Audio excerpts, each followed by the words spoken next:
friends, it's heylinni here and I'm back with another video. This is the time of year when interns and grad applications and all of that start to happen over again. I am actually now sitting on the other side where I've had to run a bunch of grad intake interviews, and it's really interesting seeing the other side of the process and understanding what is the marking criteria. And so I thought I would make this video to share some tips that I've learned over time on the first part of the intern grad application process, which is your resume, cover letter, and LinkedIn.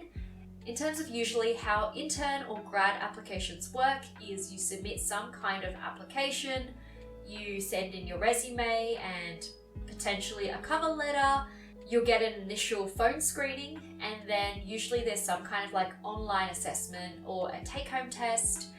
There may be a group interview after that or some kind of assessment center, and then usually there's some kind of face-to-face set of interviews, and then you get the offer. So the more that you get exposed to this process, the better that you're going to be at it, the more confident that you're going to feel. So I highly recommend, if you are kind of teetering on should I apply, should I not apply for this thing, I would say just apply for everything. As long as you shoot for the moon, you'll land somewhere amongst the stars. One caveat before I launch into these tips is that your application, your resume, those kinds of things are only going to be as good as you invest in yourself beforehand. So it's not just about how beautiful or well presented or how well you can spin your resume. You actually do have to put in the work beforehand and make sure that you're exposing yourself to different experiences or trying to build your own learning and skills in order for you to look attractive on paper. So the first thing I'm going to talk about is the resume, and that is basically your one-pager on who you are. This is my resume. I made it in Canva. So I just picked a resume template on Canva, which was free, and then adjusted it to show more of my personality. I am just basically showing a quick intro of who am I, how I like to work, what's my background experience, what's my academic experience, what are skills and achievements I'm really proud of. I think there's a lot of subjectivity around what makes a good resume, and I think that it can depend on the industry or the role that you are going for as well. I like to show a little bit of my personality in it. I think when you do send your resume in and it is reflecting who you are, then it is also a better indication of whether you'll be a good fit for the company. Because the company may decide, oh, I don't like this girl because, her resume is too cutesy, or it's got too many emojis in it. But then it makes me think, do I want to work for a company who thinks in that way and is, maybe a little bit boring then? So the first very important tip that I would share about a resume is keep it to one page. I think no matter where you're applying, you have to keep in mind that especially around intern and grad period, hiring recruiters are looking at so many resumes that it is simply a waste of their time for you to include 3 pages, even though you may think that everything on there is really important. I have actually heard before from recruiters that if a person's resume is more than a page, then they won't even look at it, they'll just chuck it out. The second tip I have when it comes to resumes is to be meticulous and detail-oriented, and think through what you are actually putting on there. Even what kind of details do you include on your resume? If you have a picture, what picture, why is it there? If you have a quote, why is it there? Because these are all prompts for the hiring person to kind of talk about those things. When I was going for consulting, I did actually have a different version of the resume that I have now, and it was more toned down. I also use a template for it, and at the top, I just used the template's picture, which was this picture of moody trees, nature. And during the interview in consulting, my interviewer actually did ask, why did you put that picture on your resume? Kind of what's the meaning behind it? And I didn't have a meaning. I was it was just a nice picture, I just put it there. And I'm pretty sure he was joking around at the time as well. But he did kind of be oh, well, I thought it was about, personal growth or something that you were passionate about. And I was yeah, that's what it meant. Tip number 3 when it comes to resumes is take the time to tailor it to the company or the role that you are going for. When it comes to colors or experience or your intro on the resume, I would make that investment if you really wanted that role to go the extra mile and not just send them some standard resume that you send to everyone else, because I think it's important to show that you really care.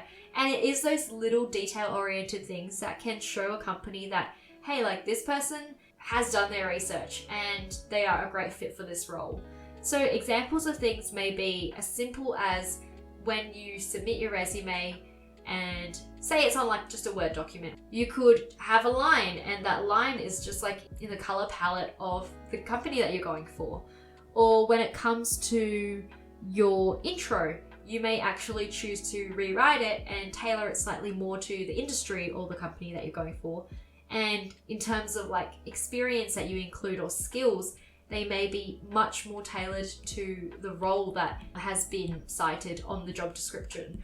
Another thing that I found when it comes to what elements to include on your resume is don't put that skills evaluation section. I used to have like a skills meter where I would show like maybe my top 5 skills. And I had one of those slider meters where it was like shows how strong you are in those things. I've removed that because I just found it useless. How accurate is it when you are judging yourself on these skills? Second is, why would you want to put yourself down in any of those skills so everything ends up being like highly skilled? Instead, what I have chosen to do is replace it with a like my ways of working section, because I actually think that that gives off a good idea to someone on like the type of personality and the way that you work, because it is really important for your recruiter to know those things. I'm a big personality test person. I think that this shows off my personality a lot better, and I just include things like my MBTI, my Enneagram, my like disc profile, my top strengths from Strengths Finder, those sorts of things. I just think it adds a little bit of a nice like uniqueness.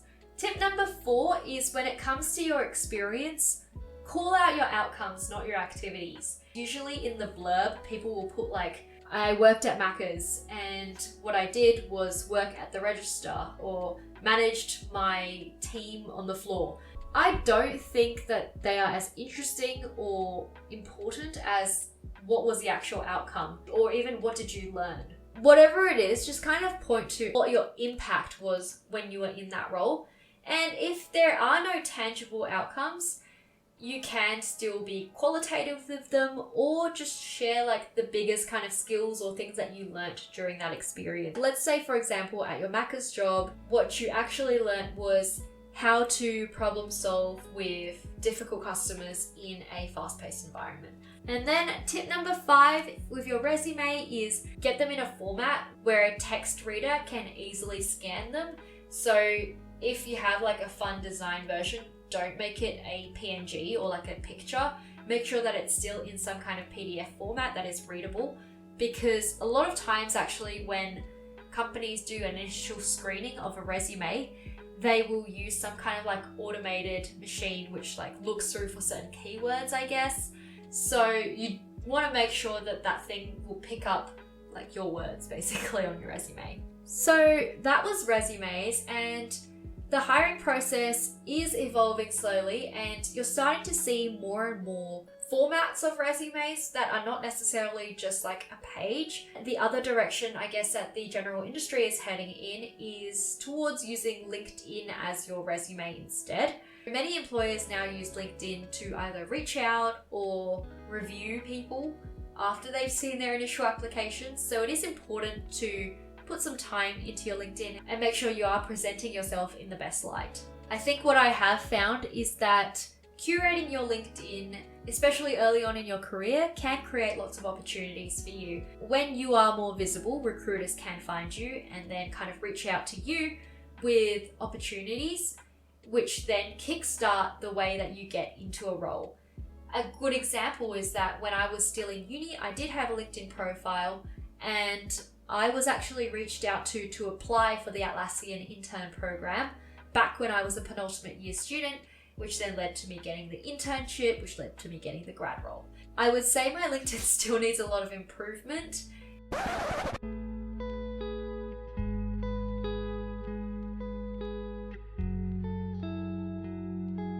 A lot of interns and grads think LinkedIn's an absolute wank, and to be honest, it is kind of wanky, but I will say that it is honestly one of the most useful tools you will use in your career. Here are kind of 3 things to think about if you're a young person who's looking to make the most of LinkedIn beyond just a digital resume.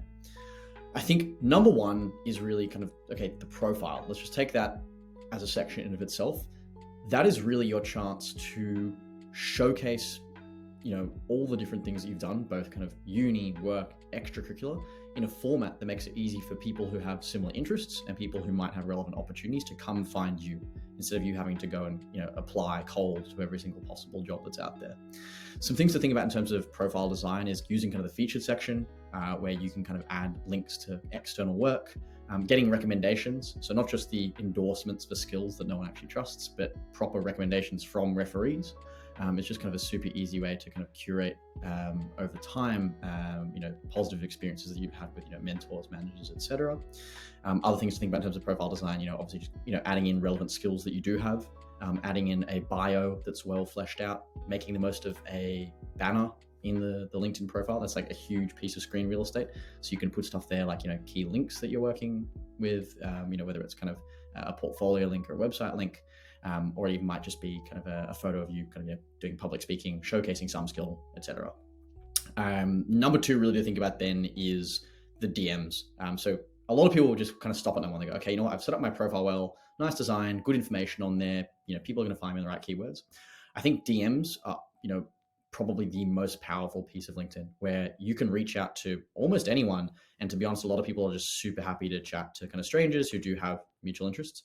I think you can reach out to, founders if you want to learn how to start your own thing. You can reach out to, people in kind of your dream roles to learn about, what sort of skills they do day to day, how they kind of landed their role, and reach out to potentially hiring managers to get the role yourself. In doing that, something just to be super mindful of is the format with which you do that. So it's not just kind of setting connection requests and hoping for the best. You need to be very intentional about number 1, who you are, number 2, why you're reaching out, and number 3, what's in it for them. LinkedIn DMs is not just, hey, please give me a job. It might be about kind of saying like, hey, kind of like I'm a 2nd year commerce computer science student, came across your company, was super interested by this, would love to have a chat, learn more about what you do, and see if you'd be open to taking on, say, a marketing intern.